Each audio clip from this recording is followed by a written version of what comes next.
நான் உங்கள் ஆர்ஜே ஹஃபீஸ். இன்றைய காணொளியில ஈரானுடைய ஒரு வெற்றிகரமான செயலை தான் பார்க்க போறோம். ஈரான் பல பொருளாதார தடைகளுக்கு மத்தியில இன்றைய பேசு பொருளாக மாறி இருக்கிற ஈரானுடைய இந்த வெற்றிகரமான செயல் அது என்ன என்பதை தொடர்ச்சி அந்த காணொளியில ஸ்கிப் பண்ணாம பாருங்க.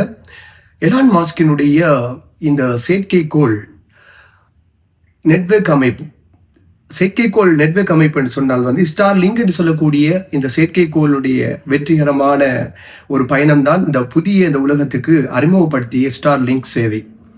இதில் எலான் மாஸ்க் உலகத்துக்கு காட்டியிருந்த அவருடைய வெற்றிகரமான ஒரு சேவையை ஈரான் ஒரு தனி ஒரு நாடாக பொருளாதாரத்துக்கு பின்தங்கி இருந்தும் கூட, பொருளாதார தடைகளை விதித்தும் கூட ஈரான் இந்த ஸ்டார்லிங்க் சேவையை கட்டுப்பாட்டுக்குள் கொண்டு வந்தமை குறிப்பிடத்தக்கது. ஈரானுக்கு உங்களுக்கு தெரியும், சமீபத்தில் இந்த ஒரு வார காலமாக ஈரானுடைய உள்நாட்டு கலவரங்கள், போர்கள் நடைபெற்று வருகின்றவை. இந்த உள்நாட்டு கலவரங்கள்ல மொசாட்டினுடைய அல்லது வெளி நாடுகளுடைய சக்திகளுக்கு கீழே இயக்கப்பட்டு நாட்டு மக்களுக்கு இடையிலே ஒரு பதற்றத்தையும் ஒரு கலவரத்தையும் ஏற்படுத்தி நாடுகளுக்கு இடையில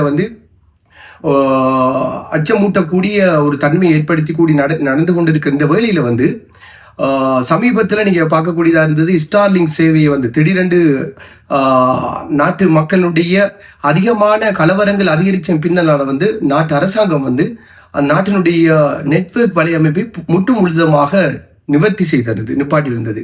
பின்னர் இதற்கு ஆக்டிவ் செய்வதற்கு மூலமாக செயற்கைக்கோள் இந்த ஸ்டார்லிங்க் சேவையை அதை நிர்ணயிச்சிருந்தாங்க.